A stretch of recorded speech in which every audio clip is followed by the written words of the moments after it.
Well, hello, ladies and gentlemen. I don't know how to vary these intros anymore because yet again, we are talking about another defeat for Peterborough United on Up The Poshcast, this time to Barnsley in the FA Cup. And as a forewarning, if you don't like us being negative, I wouldn't listen to this one because it's another negative episode. We've had criticism before, but I just don't know how else to be. And it almost stings even more now because we thought we were good and we have just gone backwards so far.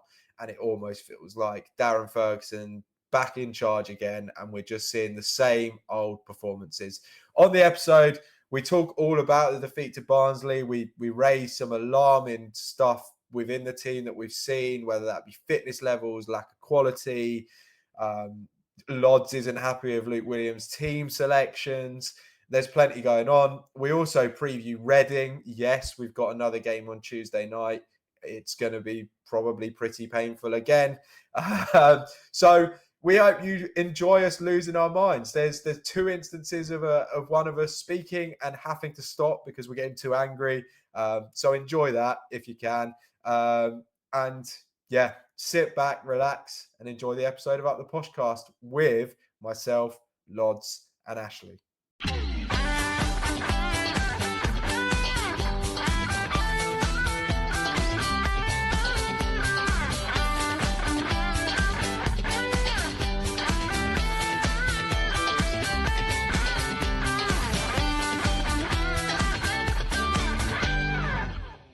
Ash, I spoke to you after the game yesterday, and it was one of the most angry I've seen you this season. Are you still raging now? The short answer is yes. But before I go into a scathing attack of Peterborough United, I would just like to spend 30 seconds talking about how great the work that the foundation did yesterday was before the game. It was a really touching moment seeing those 5 Posh fans with Alzheimer's come out onto the pitch, being led out by 5 of the players. I think it was Bass, Lees, Woods, Dornelli and Mills. And it was just nice to see something different from a pre-match rather than the mascots. And I think that was probably where the enjoyment of the day finished. I am absolutely baffled. And I tweeted last night saying that I've criticised Cipriano multiple times last year. And actually, I think that the 5 players that took those Posh fans out onto the pitch probably are the only people that actually care about Peterborough United at the moment.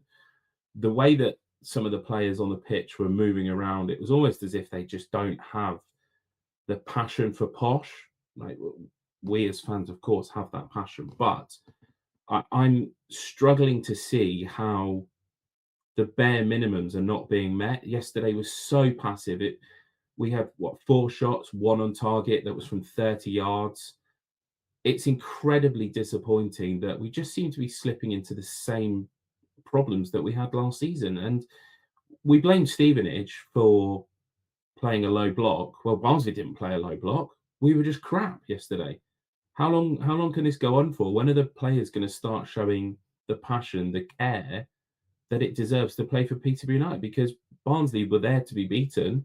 We again, like Tuesday night, we went out without even trying that hard. Yeah, I think it's easy when you're on a losing streak to go, well, the players don't really care. But I mean, their last manager called them the weakest-minded group that he's ever managed. This manager's now called out their inability to play with any intensity or concentration within, how long's he been here now? About a month. At what point do you start thinking, I need to have some professional pride and some dedication to my trade? It's getting to the point where it baffles me that this team could overperform at Wembley. They could overperform when 4 games of a new manager, when you've got a new manager bounce, but they can't seem to do it with any regularity. And I think we've got to the stage now where there's some good players in this team, but this is a really bad team. It seems to me like the mentality of this team is pretty disgraceful, actually. And if they want to change my mind, I think this is too harsh, we'll start doing it on the pitch, because a lot of these players have been here for 18, 19 months. And frankly, Posh don't deserve to be at the bottom of League One anymore. We're not a bottom of League One club. They've dragged this club down, and I don't care if some of them want moves up or moves up the football ladder. None of them are going to get that if they keep playing like this. So it's about time they start representing the shirt that we all love with a bit more pride. Again, yesterday's game doesn't really matter too much. It's an FA Cup game. But you're still wearing a shirt that thousands of people would give their left bollock to play for. And you're not representing it with any pride, with any passion. And I'm sick and tired of it. We're one of the most boring teams in the league to watch at the minute. We have been for 12, 14, 18 months. It's been so dour. I don't really care what you want to say about some disclaimer about, oh, we get to watch a Virtue Trophy win. Yeah, great. But the product on the pitch since last January has been absolutely dire. And that's why the attendance yesterday was so poor. You're seeing loyal fans of this football club think, I've got better things to do with my time on Saturday. And it won't be long until even more people start doing that. So it's about time these players butt their ideas up. They're representing a really good football club here, and they're not doing it justice, or they're not giving me any reason to feel proud to be a Posh fan. And I've had enough of that now. Yeah, John, you mentioned being proud to wear the shirt and it being an honour. And actually, I've been thinking over the last sort of 12 hours since the game finished about our new badge and some of the things that our new badge is meant to represent and is going to represent when we bring that in. And I've pulled up the graphic again. One of them is forward facing. We're a club that has a history of looking to the future. Well, at the moment, it feels like our future is going to be in League Two, because these players just aren't showing any quality at all. And John, you mentioned it again there, Luke Williams saying that they can't even do the basics. They're not even like running around on the pitch. You want the fans to support you, but you've got to, every single time we say this, you've got to give them something to support. The next thing that is then mentioned is the heart of the community. Again, John, you touched on it. 4,100 people there. 560 of them were Barnsley fans. That's 3,500 people that wanted to pay money to watch Peterborough United in the FA Cup. Of course, it's the FA Cup. I was expecting a lower attendance, but a derby game that we've got coming up next Saturday against Northampton, you would expect that to be a sellout. We of course haven't got the Cambridge one this season. You would expect a derby game like Northampton to sell out. Whether you think it's a derby or not, we're probably going to struggle to get 10,000 there, because if we lose Tuesday night, people are just not going to care. They're not going to want to waste £100 on a family of four worth of tickets to come and watch Peterborough United.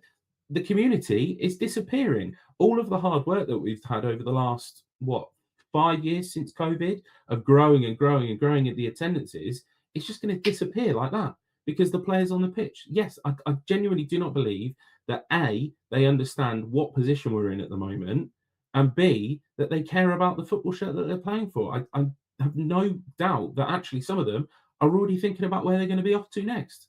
I was quite fortunate not to watch the Stevenage, the Doncaster or the Swindon games, unlike you two. So I think my tolerance levels were a bit higher. And if you take the scoreline into isolation, a 1-0 loss against Barnsley, it's not the end of the world. I think it's disappointing that we've been knocked out the FA Cup, especially after being knocked out the Virtue Trophy. That's essentially just the league we've got to focus on now. And that's an uphill battle, isn't it? We're in the relegation zone. So there isn't going to be a lot for fans to celebrate this season. But if you look at the performance, and if this is the same performance we've put in the last 3 games, I've got no doubt in my mind why you two are as raging as you have been, because there's comments that it was the worst performance since the 80s, which I know that gets thrown around quite a lot. But for a FA Cup second round game against a League One opposition, you wouldn't expect comments like that to be made. And Ashley's already mentioned the stats. 4 shots, which we tried to remember yesterday in the group chat, didn't we? None of them were anywhere near clear-cut chances. It's really hard to work out what's gone wrong. It's easy to say it's the new manager bounce that's just ran out, or whatever you want to say. But I honestly think it's fitness. I think these players, Williams said when he first came in that he wants these players to play with intensity, and he wants them to carry on that intensity. He wants them to not just show it in the first few games, but to carry it on throughout the season. And it feels like, yeah, we managed to keep up those high intense standards that he set for the first 2 or 3 games, but now we're just not capable of playing that way. And that's probably a similar story of what Darren Ferguson went through. I mean, we played some attacking intense football, and we went through that period of him saying the players aren't doing what he wants them to do, and then he reverted to negative tactics, and then that was boring to watch. And I just hope we're not going in the same direction with Luke Williams. But if I'm going to put the blame on yesterday's performance on anyone, it probably would be Luke Williams. I'm confused about the starting 11. I know we spoke about him resting players, but I think the players that he took out of the 11 were probably not the same players I thought he would. Not starting Harry Leonard for a second game in a row, obviously not including the Virtue Trophy, the league game, and then this one. Confuses me. We're supposed to. This guy cost us what, £1 million. He's supposed to be the one that gets us 20 to 30 goals a season, and we're not starting him.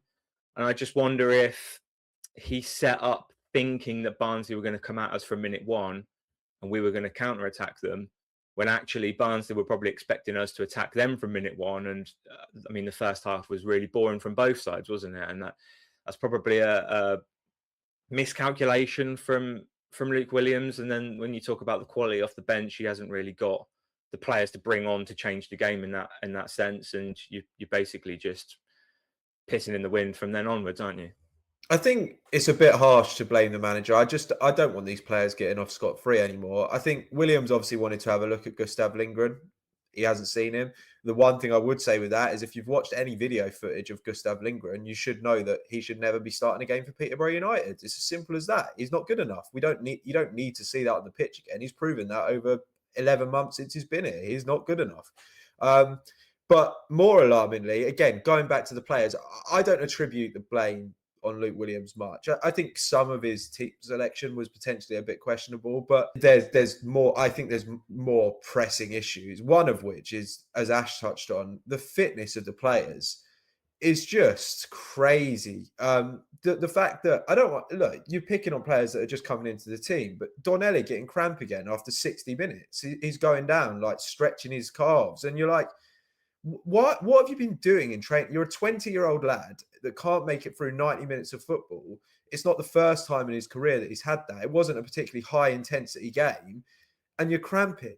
Carl Johnston comes in the team with limited amount of minutes. He doesn't cramp. So what are you doing in training? What's he doing in training? It's not good enough. The same with Akagwe. Look knackered for the last 15 minutes of that game yesterday, blowing out his arse. And yeah, you've played 2 games in a week. Oh dear, get on with it. Train properly. There is no excuse to have poor fitness levels at the age of 20 and 22. Just get on with it. I don't understand why these players seemingly can't run for 90 minutes. I don't care about your technical quality. Every team in the league should be able to run for 90 minutes. That is the pure basics of being a footballer. And you can blame your manager. Maybe the training's not right. But if you're not fit enough, again, it comes back to personal accountability. If I'm not good enough at my job, I go and train myself to try and get better in that skill. If you feel you're underprepared, do some extra fitness work. Maybe this is the reason why we're getting so many injuries. What the hell are our sports science team doing? Comes out after the game, Tom O'Connor's got injured.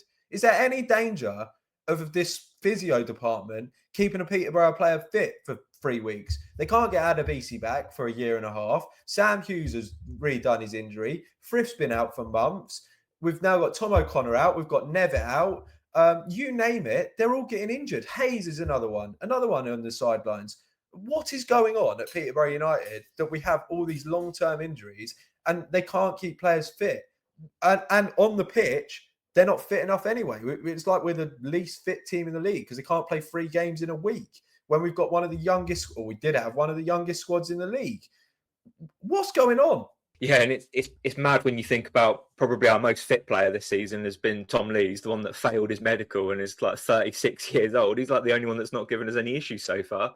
Yeah, it's bizarre, absolutely bizarre. And I think all the infuriating moments that I had watching yesterday's game all came from a lack of fitness. There was times where Tom Lees was trying to play it into midfield and Garbett turned around to him and said, "Don't pass to me, go over me and pass to the striker." I'm like thinking, why? Like, you're the midfielder, you're the one that's supposed to be changing the game here. Like, receive the ball, make things happen. And he's basically saying, like, I'm not fit enough to receive these passes, do something with it.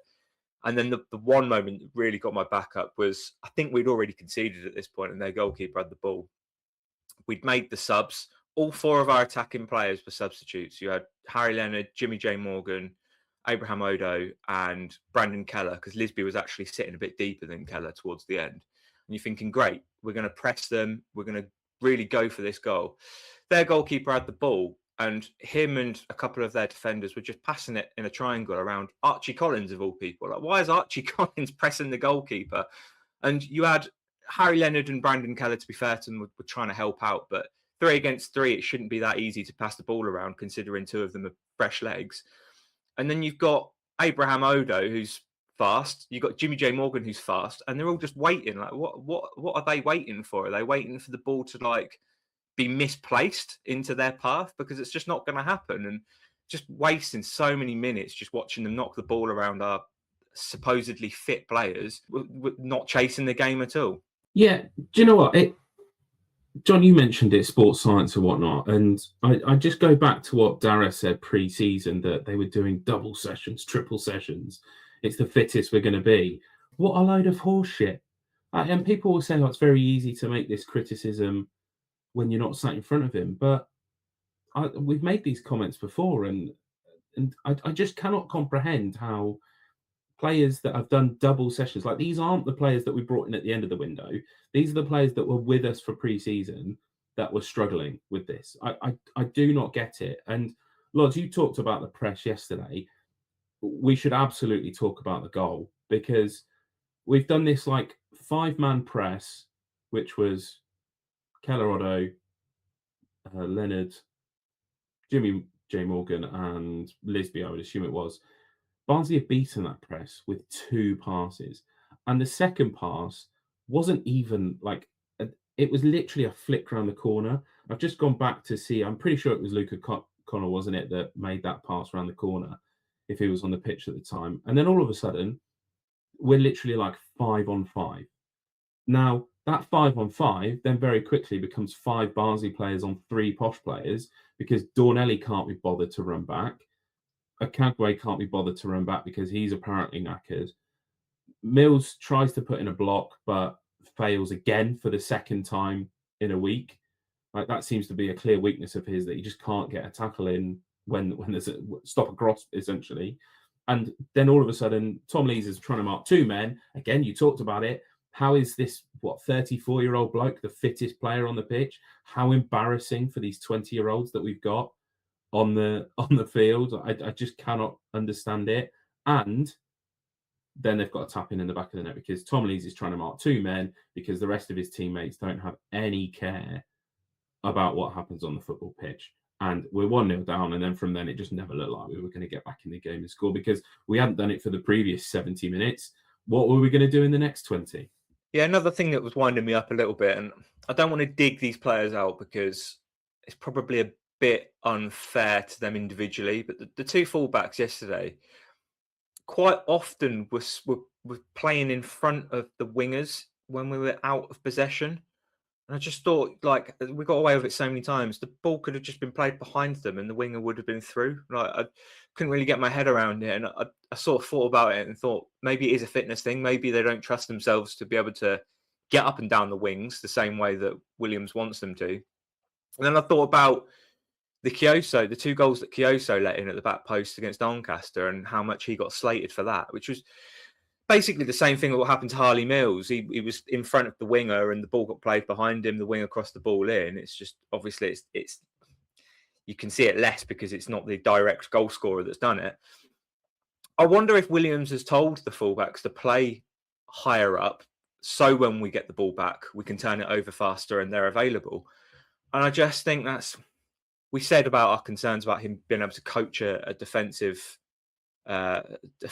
system when he first joined, and that back 4 yesterday were just so unaligned. Like, they're all over the place. You had James Dornelli playing everyone onside at one point. You've got Dave, who probably trusts his pace a bit too much, who steps up, but then obviously he's not in line with everyone. And then, like I said, the fullbacks quite often would then step forward and leave the centre backs behind. And I don't know, it just looked a bit off to me. And I wonder if that is Williams basically saying it doesn't really matter how we defend.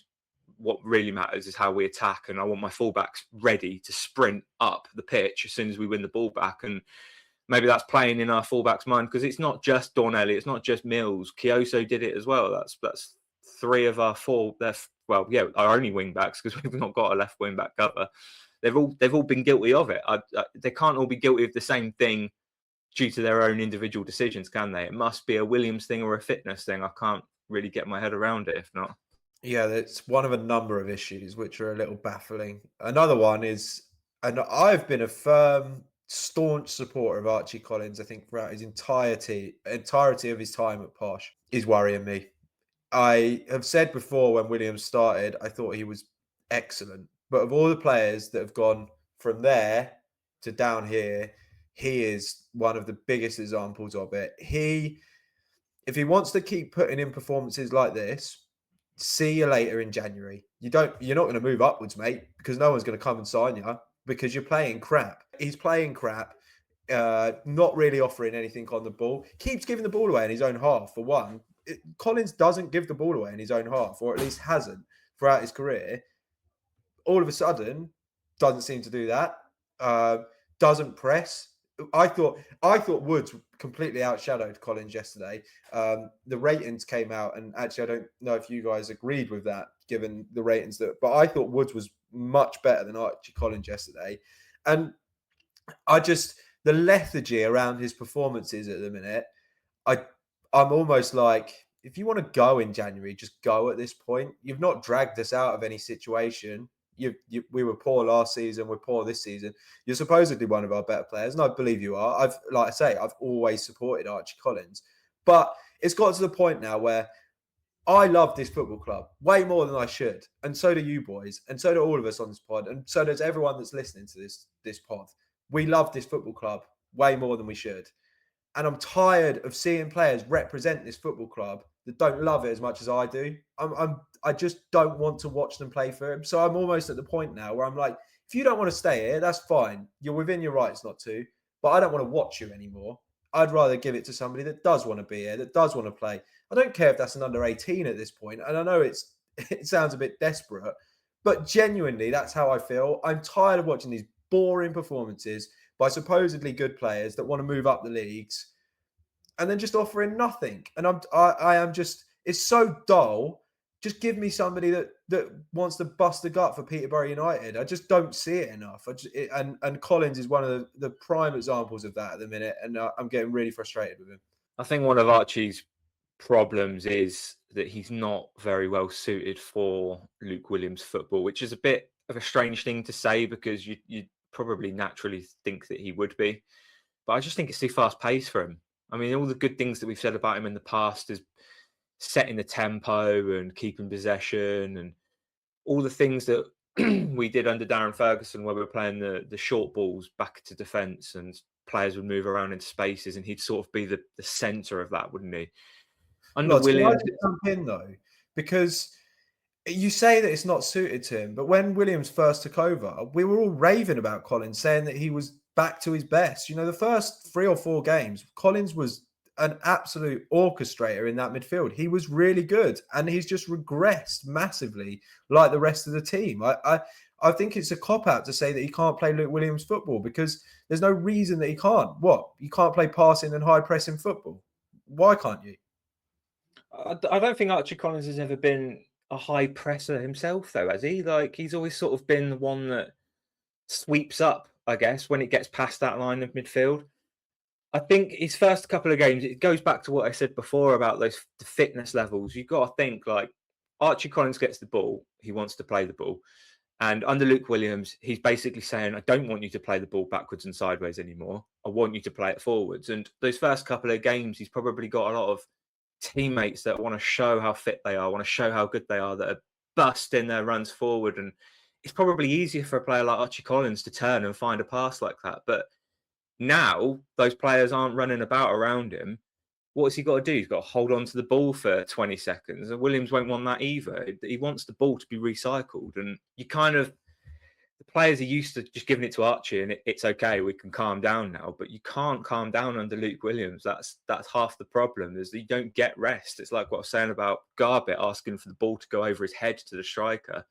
We can't play like that. Like, you can't have rest under Luke Williams. And I don't want to say that Archie's not capable of playing that way, because he probably is. I mean, we say he's a good technical player, but he is struggling to adapt. I think that's just how I feel. I think he just plays too slowly in that role.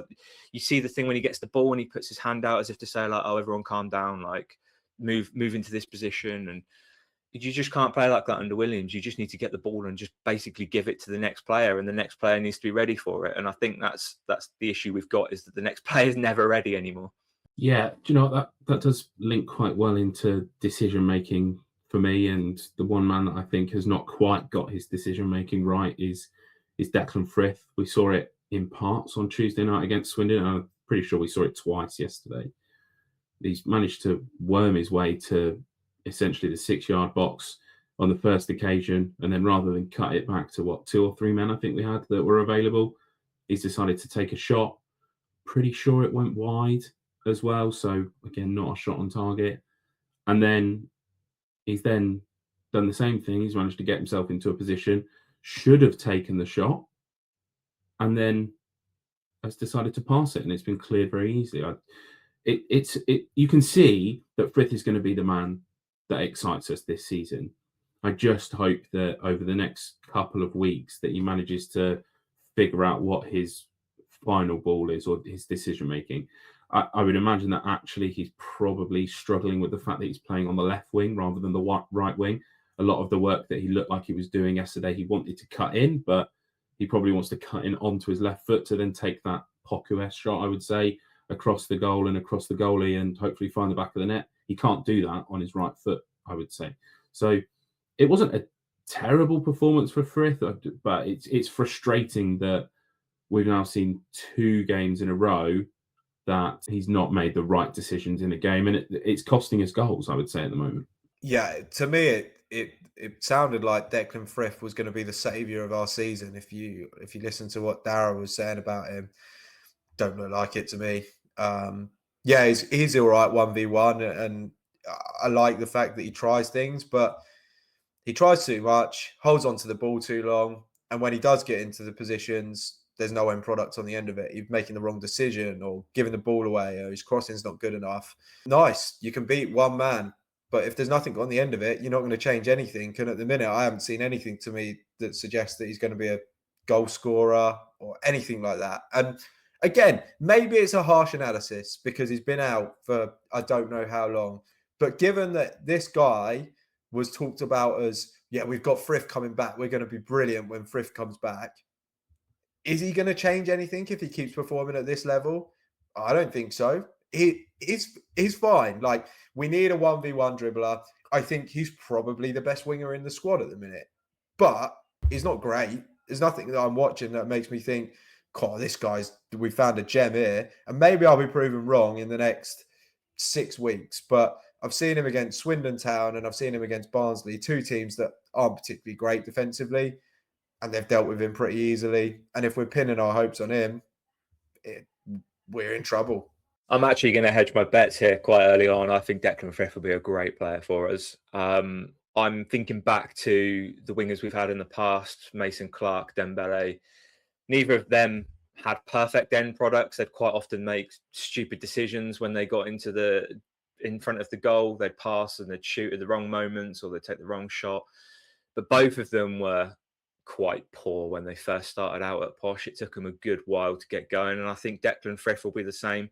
You've mentioned his fitness there, John. He's not capable of playing a 90 at the moment, is he? We've probably not seen him at full running pace yet, and he's got to get used to his teammates as well. And I think out of all the players that we watched yesterday, he's probably the only one that did anything exciting. He took on his fullback. He beat him a couple of times. He got a bit lucky with a few of them. But I mean, me and Ashley spoke about it when it happened. Like, as a winger, you have to basically keep trying it and just keep harassing the fullback. If you've lost the ball, just keep going. And something that Odo doesn't do, which I commented at the time, but Frith did yesterday. And I think it's very promising. If he can keep doing that, I'm quite excited to see what he can do when he's up to full fitness.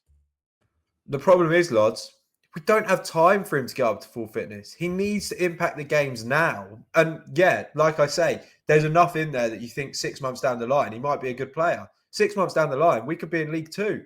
The time is now. We've got 7 games in December. We need people that can make an impact right now. Because if we lose the next 7, which is unlikely, granted, but if we keep playing like this, where's the next win coming from? We're not going to beat Reading on Tuesday night, are we? So we need players that can make an impact now. And it's no good saying, oh, he'll come good in 4 months. Because like I say, we'll be cut adrift by then. And the fact of the matter is, to me, he does not look like a player that's going to have a major impact right now. Yeah, look, the only way that these players are going to start having impact is if they start playing with each other and for each other. And the next man, John, you mentioned it earlier with Gustav. I am getting kind of bored of watching Peterborough United strikers basically be so isolated against 2 centre-backs. It was similar with Fergie at the start of the season. We started playing 2 up top, and then all of a sudden we had 2 strikers that were isolated. Yesterday, again, was a tough day for Gustav Lindgren. I'm not going to say that he's immune from criticism, because sometimes you've got to make your own chances and bring yourself into the game. But it was another game again where we saw 2 big centre-backs on our single striker, and he's essentially bullied out the game. We've discussed multiple times that the physicality of English football is not suited for Gustav Lindgren. And when he's getting absolutely no support from the 10 or the 2 wingers for the first, 70 minutes of the game until he was taken off, I actually do sympathise with him a little bit, because we've constantly heard he makes great runs. Well, I didn't see a single one of those runs yesterday, but why is he going to bother making a run if he knows he's never going to get the pass, or he's never going to have anybody supporting him? And it's tough that this is 500 grand on Gustav Lindgren, 800 grand or £1 million on Harry Leonard. We've got Jimmy J Morgan on loan. We've basically got 3 strikers that can't score goals at the moment. And when's that going to change? I just don't know. We saw Leonard was 4 in 4 basically for. Maybe it was slightly more than that, but let's say 4 in 4. Gustav got 2 against Wimbledon, but then missed chances against Crawley, and probably should have scored against Swindon in midweek as well, potentially. I'm sure that he had a chance. I just don't know where we're going, and it all links back to the same sort of thing, that this squad is not good enough and cannot work for the current manager that we've got.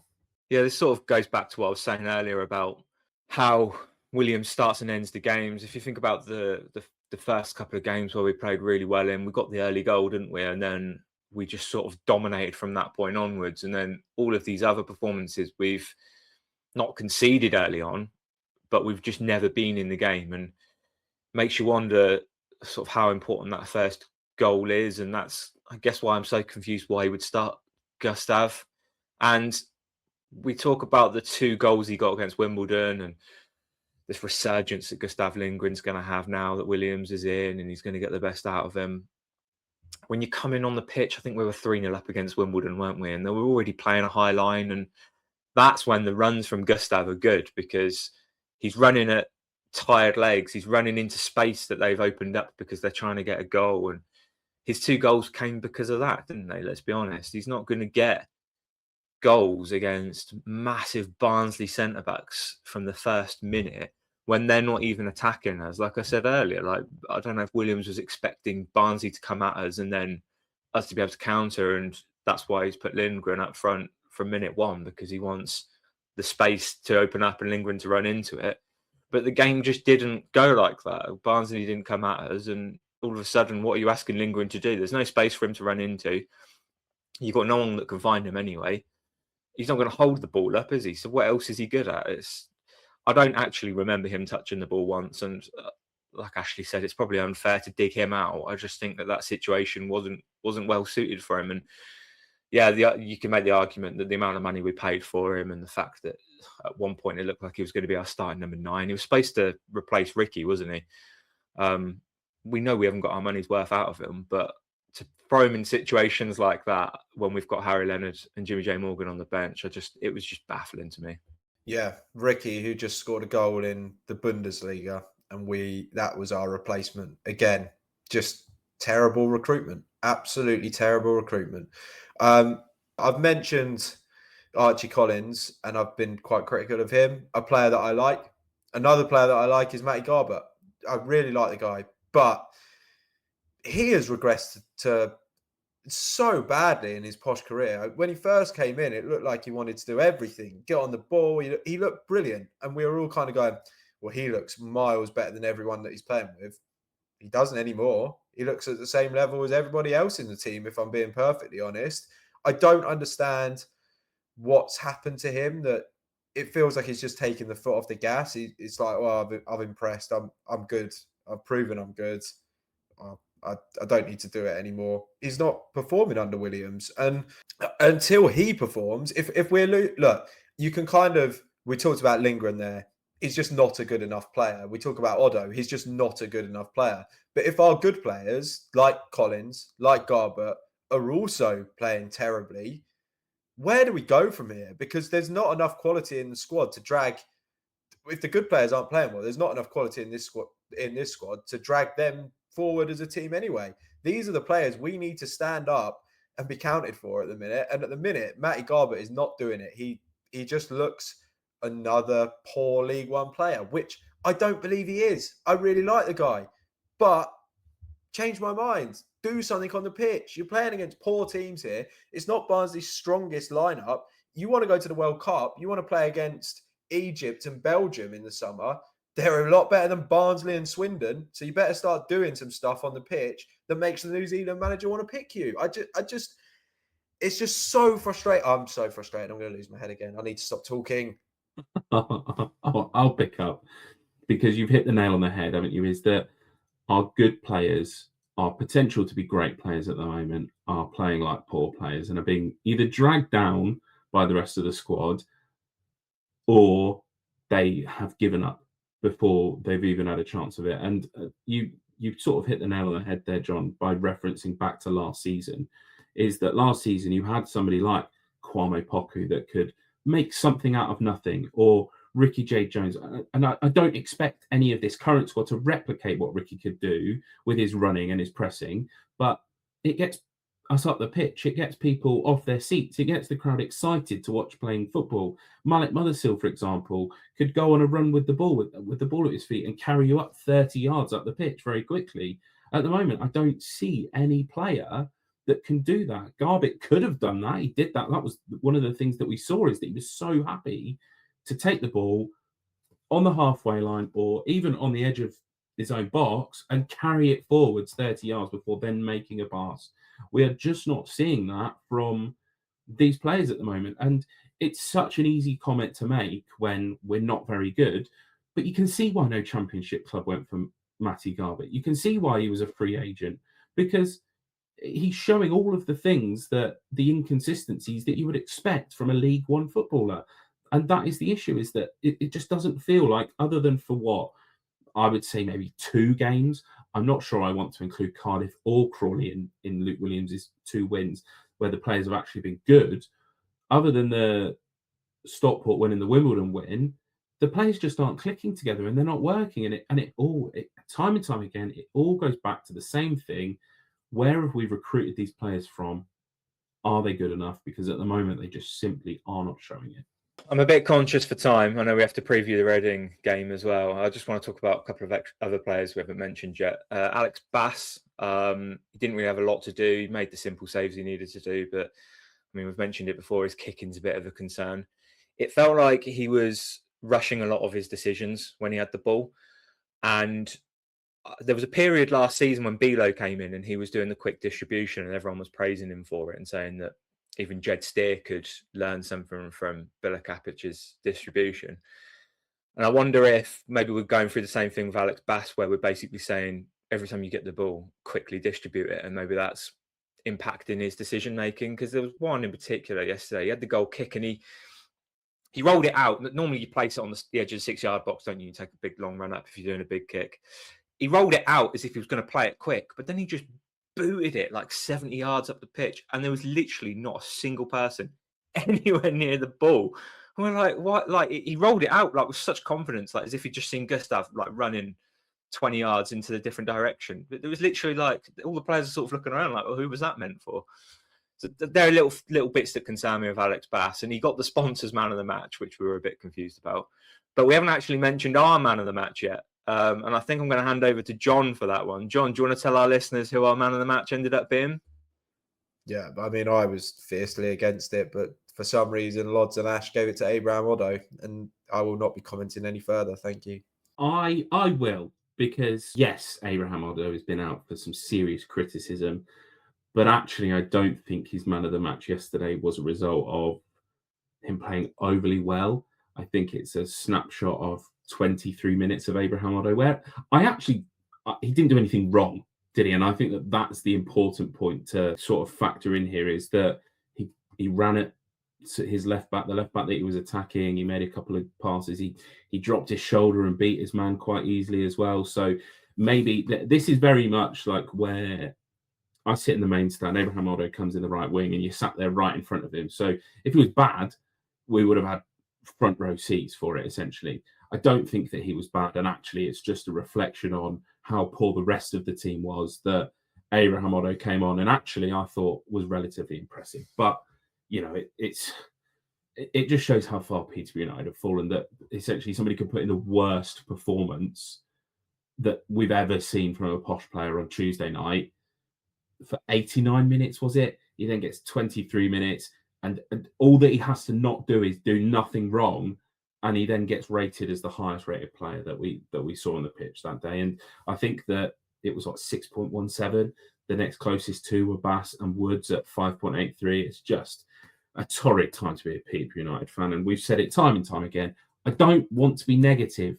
I just want to enjoy watching Posh play football, and at the moment they are giving us nothing to enjoy because I don't think they care. It's as simple as that. I don't think they care. And the sooner we get to January and the sooner that the reinforcements come in, the better. Yeah, I agree with you. Oddo wasn't too bad yesterday, but we've said before, and I think this is one of the damning indictments on this squad. How many times have we given a man of the match award to a winger that comes on in the last 20 minutes against tiring legs? It's the easiest way to win a man of the match award at the minute. When the teams play terribly and you're fresh legs, you just have to run at your fullback a couple of times and you'll probably get the man of the match award. And that's what Oddo did yesterday. He wasn't bad, but if that's winning man of the match performances, it's more like, what the hell were the other 14 of them doing that played on? So we've got to do another one of these podcasts in midweek because we've got another game to watch. So we've got to play Reading, and I'm going. Are we all going? I think we're all going. Do any of us want to be there? But I don't think so. Ash, lead us off. What do we do? Yeah, what do we do? The simple answer is we've got to play our strongest team. If everybody that is fit is available and ready to go, I'm talking. Look, we mentioned Tom O'Connor. We don't actually know if he's injured. The PT have said that he's done his calf. The interview that we had with the manager on Posh Plus implied that he was just tired.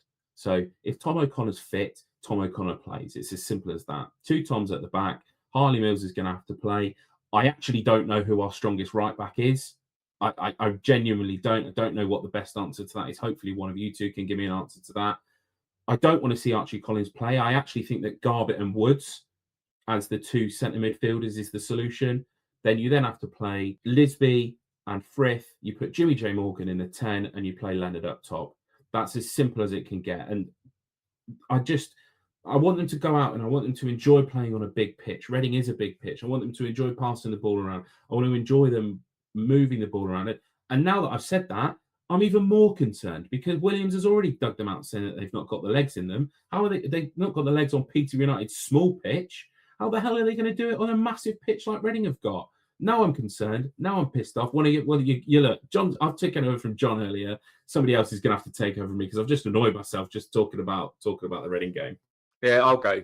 To answer your question about the right back, I think Peter Kyoso is very clearly our best right back. I actually think he's one of the better players in the squad. He's just probably not shown it the last couple of games. I think he's unfairly dug out against Doncaster, and apart from that, he hasn't actually had a bad game for us.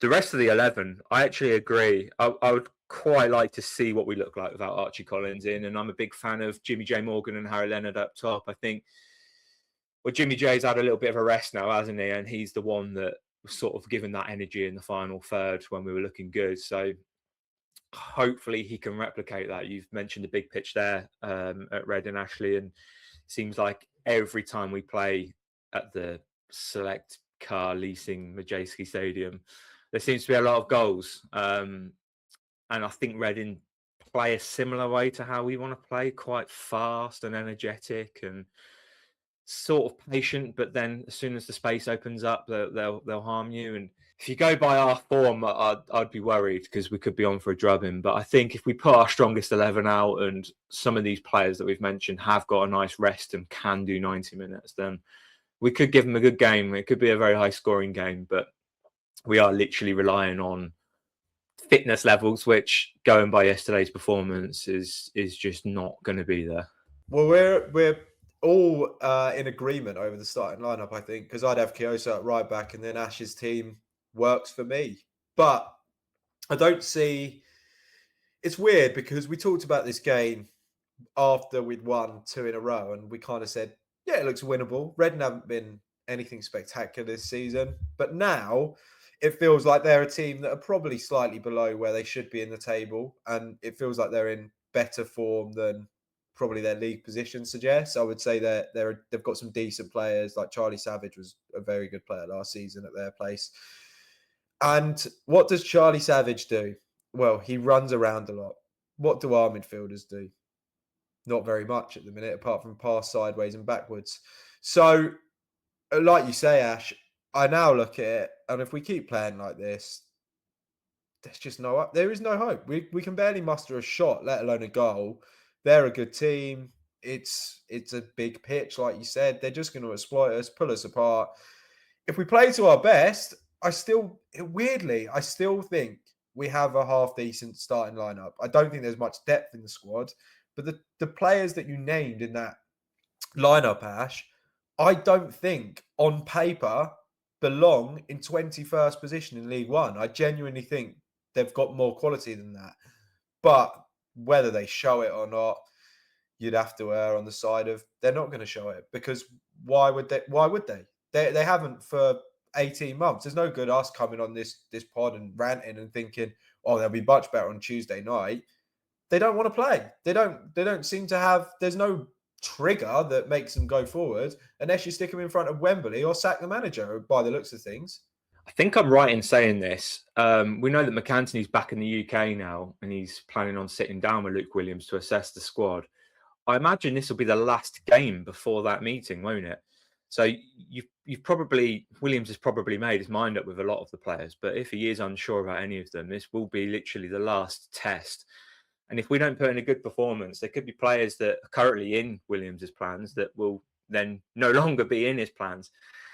And I know you had just a quick point. I know you had Levi on countdown to kick off, and I know he was saying about how we should have kept Darren Ferguson. What you got to remember about our form and these players is that Darren Ferguson had the international break with this squad and came out of it with a horrible performance against Burton and then couldn't beat Blackpool.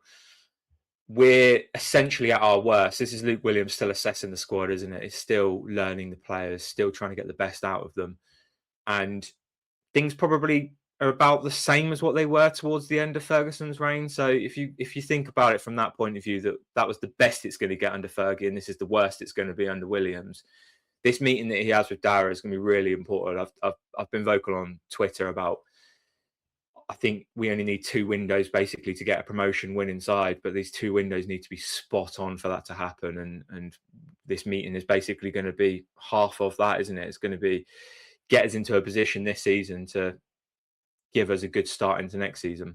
Yeah, you're right. And I genuinely don't think it's fair to criticise Luke Williams. Yes, he's making some questionable decisions, but he's still trying to test the squad, isn't he? So, like you said, Lodz, 2 windows is fair. Like at the moment, none of these players are his, are they? Come the end of January, we may see 3 or 4 of his own players, and come August the 1st of 2026, we may see 11 of his new players. The team that we start next season with could be totally different to the team that we've got now, and that would be damning on all of the players that we've got. I've just looked at Reading, and I think the only way that we win this game is we have to score early. They haven't played since the 29th of November. So is there the potential that there's going to be a little bit of ring rust in there? What will it have been, like 10 days or so since their last game? The concerning thing is that the team that they beat on the 29th of November was Blackpool, and they beat them 3-0, who we've lost to in Fergie's last game in charge. And then I look at the table and I go, okay, well, we're on 16 points in 21st and Reading are on 22 points in 17th. If Reading win, that's then one of the teams that we're meant to be chasing that have then got 9 points on us rather than 6 points, or potentially, if we do win, 3 points. And this is sort of where we're at. Then that essentially means, I would say, that our chasing pack is Doncaster and Burton and Exeter. And then all of a sudden, it very quickly becomes a mini league. And that's the concern. The only way that we win on Tuesday, we did it against Stockport, we scored after 5 minutes. We did it against Wimbledon, we scored after 11 minutes. We have to get the first goal, and it has to be early.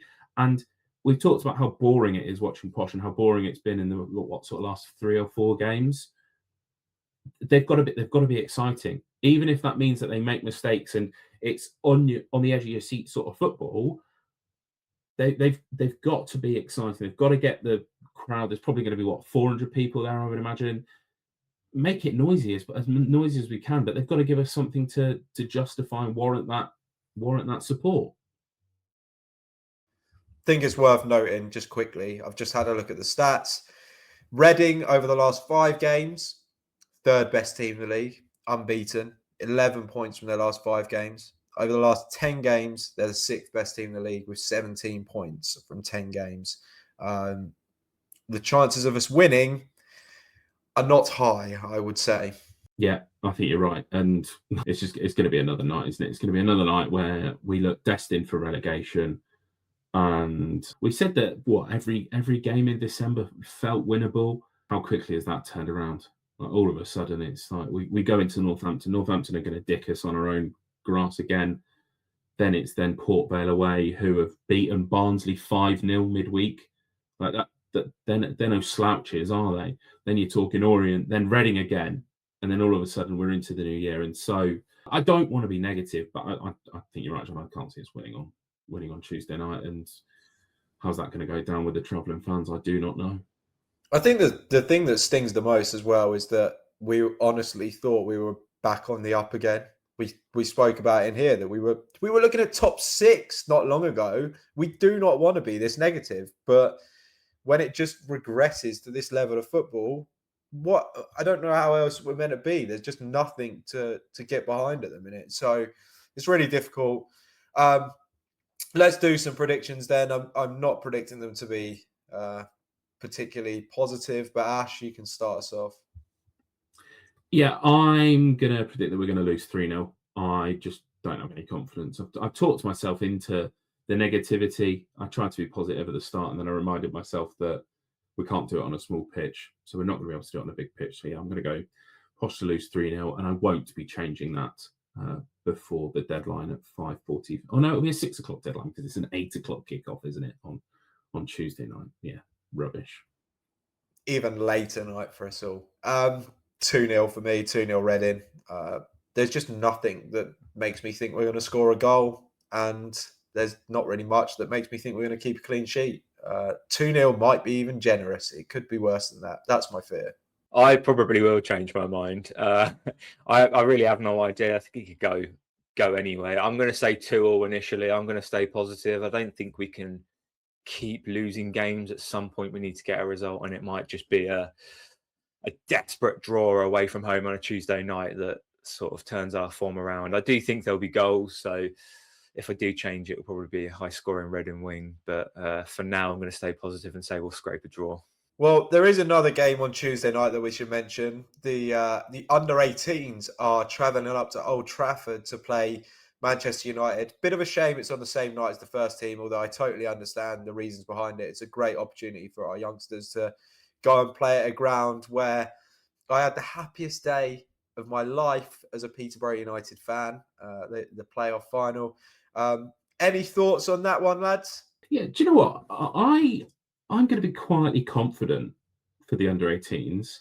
Obviously, this is very much a blind comment on the Man United side, but we've watched the under-18s. Some of these are involved in our first team activity, so they've clearly got a chance, haven't they? Maybe that doesn't give too much of a bright spark on how good the first team are, but Luka Mendonca is a good footballer.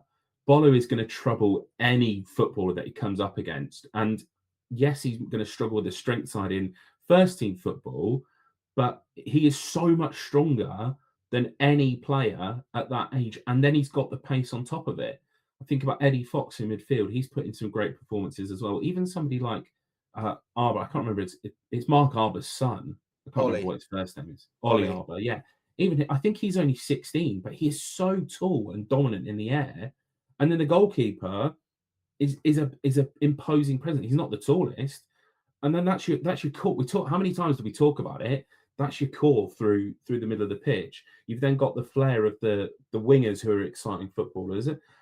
I think that there's a chance that they could go there and they could cause an upset. And what a night that would be for any Posh fan that travels up to Old Trafford to watch the under-18s. I would have no such. I think I've made the wrong decision going to Reading, but we will be there no matter what. I hope for 2 Posh wins. I don't think it's going to happen, but what a great night it would be for the under-18s if they can get a win at Old Trafford. That will be something that they will never, ever forget in their career. Yeah, it would be incredible. I think the under-18s have been one of the bright points this season. They're on genuine. There's some genuinely very exciting talent. They're doing very well in their league. And when I said earlier that I wouldn't mind seeing some of these under-18s in the first team, the reason for that is because they look good and they look like they genuinely play with some passion in these FA Cup games that we get to see.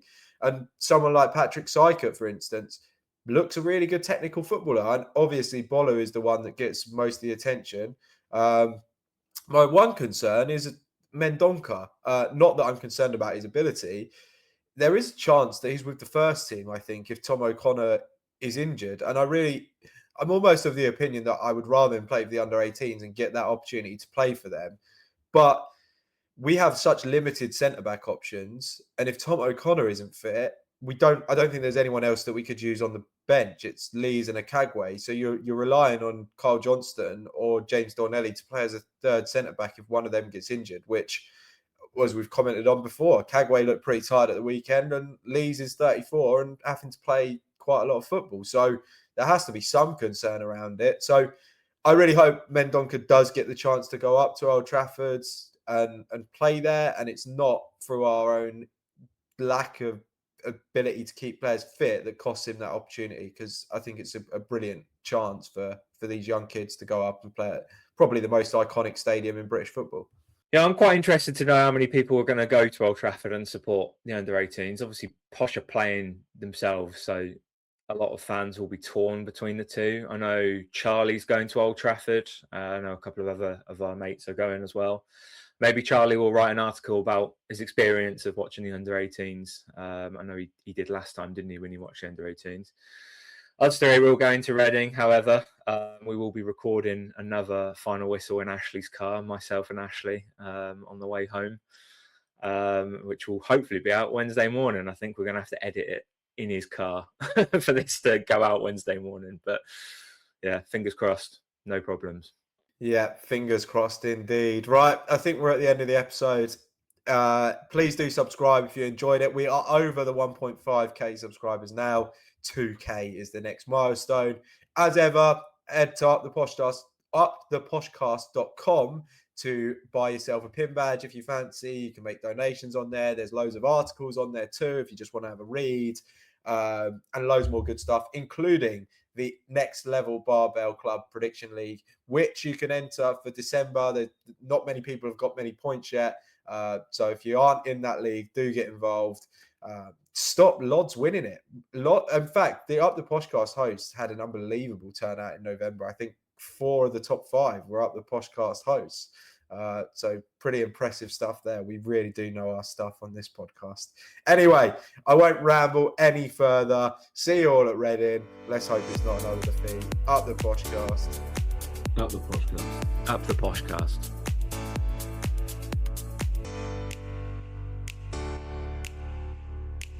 Hold on. Did I say against Reading in the start there? No, I don't think so, but start again if you like.